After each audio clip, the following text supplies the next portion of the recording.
لیکن غالی جو ان سے کئی درجہ بدتر ہیں، چونکہ وہ لوگ اللہ کا شریک ٹھہراتے ہیں، وہ اللہ کی الوہیت کا انکار کرتے ہیں۔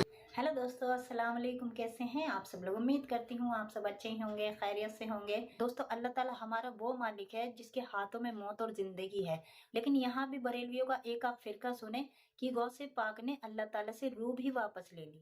سوچیے، جبکہ اللہ تعالیٰ جسے سزا دینے پر آئے تو پوری کائنات میں کوئی نہیں ہے، زمین و آسمان میں کوئی نہیں ہے کہ اللہ تعالیٰ سے اس انسان کو کوئی بچا سکے۔ اور شیعوں میں بھی کچھ ایسے لوگ ہیں جو علی علیہ السلام کو خدا کا درجہ دیتے ہیں۔ تو آج کی ویڈیو میں ایک جاوید نقوی صاحب ہیں جو کہ ایک شیعہ عالم ہیں، انہوں نے ایسے شرک کرنے والے لوگوں کو ایسا کرارا جواب دیا ہے جو کہ صحیح بات کہنا ہر کسی کے بس کی بات نہیں ہے، اس کے لیے ہمت بھی چاہیے ہوتی ہے اپنے ہی لوگوں کے خلاف بولنا، جبکہ میں نے ایسے کبھی کسی مولوی کو بیان کرتے سنا نہیں ہے۔ میں نے فرسٹ ٹائم ایسے مولوی دیکھے ہیں جو بالکل صحیح بات کہہ رہے ہیں۔ یا تو میں نے انجینئر محمد علی مرزا صاحب کو سنا ہے جو کہ بالکل حق کی بات کہتے ہیں۔ تو ہو سکے تو ویڈیو کو پوری دیکھنے کی کوشش کیجیے گا کہ آؤ مرید کر لو ذرا پیر کا طواف۔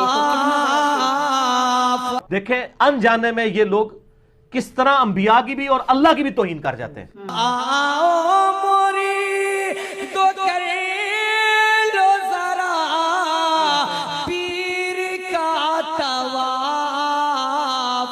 او کہانی بازو کوڑ مار دے، دماغ بالکل بھرشٹ ہو چکا ہے۔ کیوں؟ ارے سمجھو مقام پیر کا، سمجھو مقام پیر کا، کعبہ سے کم نہیں۔ لعنت ہے تیرے ایسے عقیدے کے اوپر۔ ابو طالب نے کہا کہ 13 رجب کو فجر کے وقت علی آیا ہے۔ گدھ جو ہے نا وہ مردار خور ہے نا، یہ ایمان خور ہے۔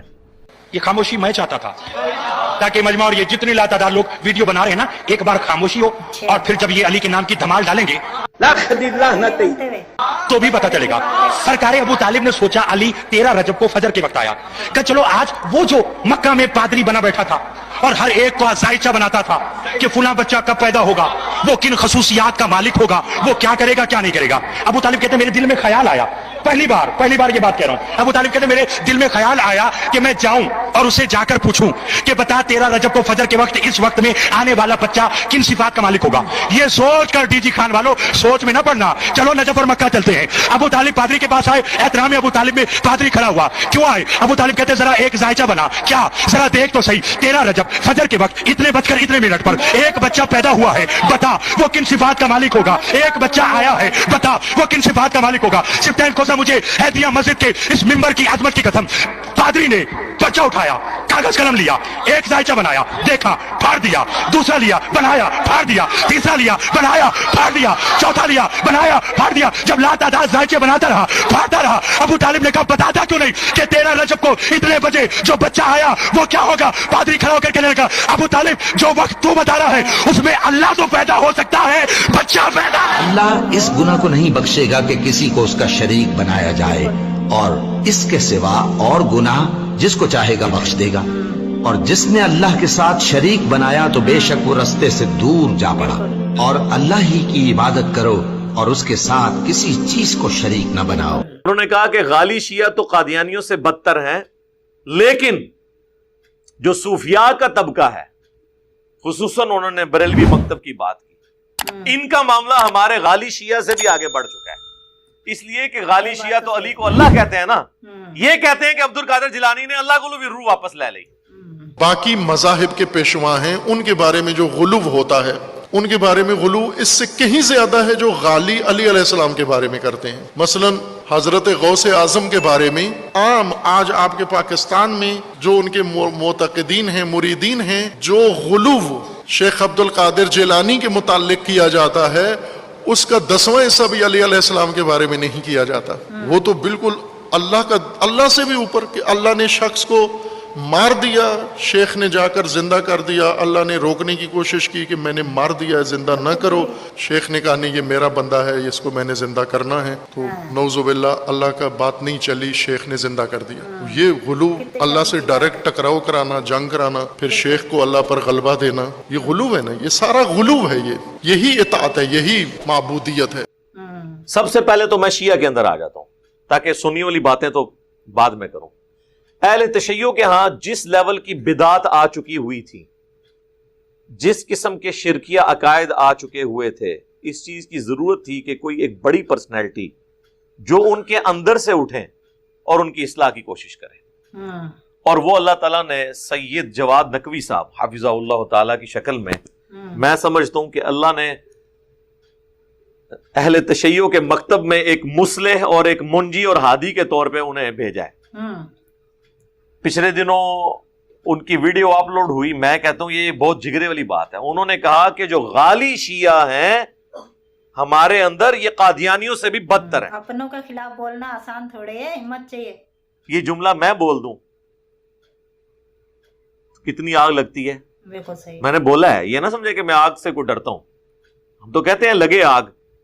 یہ آگ لگے گی تو آپ کے فرسودہ نظام جو ہے نا وہ جلے گا اور نیچے سے پھر نیا نظام سامنے آئے گا. پھر انہوں نے کہا کہ قادیانی ختم نبوت میں شرک کر رہے ہیں، اور ہمارے جو غالی ہیں یہ اللہ کی ذات کے ساتھ شرک کرتے ہیں جب یہ کہتے ہیں علی اللہ یا حسین جل جلالہ. تو کہتے ہیں آپ ذرا انصاف سے فیصلہ کریں کہ ایک وہ گروہ ہے جو رسول اللہ کے ساتھ شرک کرتا ہے، ہم نے اسے دار اسلام سے نکال دیا، یعنی قادیانی، اور ایک اعلانیہ ہمارے سٹیجز کے اوپر اللہ کے ساتھ شریک ٹھہرا رہا ہے، اور ہم ان کو پیسے دے کے اپنے سٹیجوں پہ بلاتے ہیں. ان کو تو ان سے پہلے اسلام سے باہر نکالنا چاہیے. یہ جواد نقوی صاحب کہہ رہے ہیں. غالی وہ طبقہ ہے جو قدیم غالی پرانے زمانے کے، وہ فقط علی علیہ السلام کو نعوذ باللہ اللہ کا درجہ دیتے تھے. لیکن موجودہ نسل غالیوں کی یہ تمام ائمہ کو، اہل بیت کو اللہ کا درجہ دیتے ہیں. بلکہ پاکستان کے غالی تو ذوالجناح کو بھی اللہ کا درجہ دیتے ہیں. وہ تو بہت آگے نکل گئے ہیں باقی تمام غالیوں سے. یہ غلیظ ترین قسم ہے غالیوں کی جو اس وقت پاکستان میں ہے. شیعہ کے اندر وہ شیعہ نہیں ہے، غالی شیعہ نہیں ہے. یہ شیعوں کی بہت ہی سمجھے کوتاہی ہے، شیعوں کی ایک سستی ہے کہ غالیوں کو اپنے مذہب سے جدا نہیں کیا انہوں نے، اور غالیوں کو علیحدہ نہیں کیا. قادیانیوں سے بدتر غالی ہیں، چونکہ قادیانی اللہ کا شریک تو نہیں ٹھہراتے کسی کو، خاتم الانبیاء کی خاتمیت کے منکر ہیں، اور اتنے غلیظ کافر قرار دیے گئے ہیں کہ ان کا نام لینا کوئی پسند نہیں کرتا. اتنی نفرت مسلمانوں کے اندر ان کی نسبت پیدا ہوئی ہے. لیکن غالی جو ان سے کئی درجہ بدتر ہیں، چونکہ وہ لوگ اللہ کا شریک ٹھہراتے ہیں، وہ اللہ کی الوہیت کا انکار کرتے ہیں، لیکن ان کے لیے وہ احساس نہیں پایا جاتا. تو یہ شیعہ کو یہ کام کرنا چاہیے کہ یہ دھوئیں اپنے دامن سے. غالی نہیں ہیں، مسلمان نہیں ہیں، اسلام سے ان کا کوئی تعلق نہیں ہے. تشیع تو دور کی بات ہے. یہ شیعہ کے اندر سستی ہے اور اس کا خمیازہ شیعہ کو بھگتنا پڑتا ہے. یہ غالی جتنا شرک و کفر بکتے ہیں وہ شیعہ کے نام درج ہو رہا ہے، وہ شیعہ کے نام لکھا جا رہا ہے. شیعہ یوں کہتے ہیں، شیعہ یوں کہتے ہیں. اجل ہیں، پاک ہے دامن تشیع شرک سے، کفر سے اور ان چیزوں سے جو غالی انجام دے. نقوی صاحب نے بہت ہی صحیح بات کہی. ان کا بیان سننے کے بعد مجھے ایسا لگتا ہے کہ صحیح بیان کرنے والے جو لوگ ہیں نا وہ تو ختم سے ہی ہو گئے، کیونکہ انہوں نے اسلام کو ایک بزنس بنا کر رکھ دیا ہے. اور یہی بات نقوی صاحب بھی کہنا چاہ رہے تھے کہ جب تک ایسے لوگوں کو بیان دینے کی اجازت دی جائے گی نا، ایسے لوگوں کو بیان دینے سے روکا نہیں جائے گا نا، تو اسلام کا اسی طریقے سے نقصان ہوتا رہے گا. کیونکہ یہ آج کل ہو رہا ہے، تھوڑی بہت جانکاری دین کے بارے میں انہیں ہوتی ہے اور وہ لوگوں کے سامنے غلط سلط بیان کرنا شروع کر دیتے ہیں. یہ جلد سے جلد سوچا جائے گا تو تبھی دین کی حفاظت ہو سکتی ہے، ورنہ تو لوگوں نے تو دین کا مذاق بنا کر رکھ ہی دیا ہے، آپ کو پتہ ہی ہے. تو آپ اس بارے میں کیا کہتے ہیں مجھے کامنٹ میں ضرور بتائیے گا. ملتے ہیں اگلی ویڈیو میں، تب تک اپنا خیال رکھیے گا. اللہ حافظ.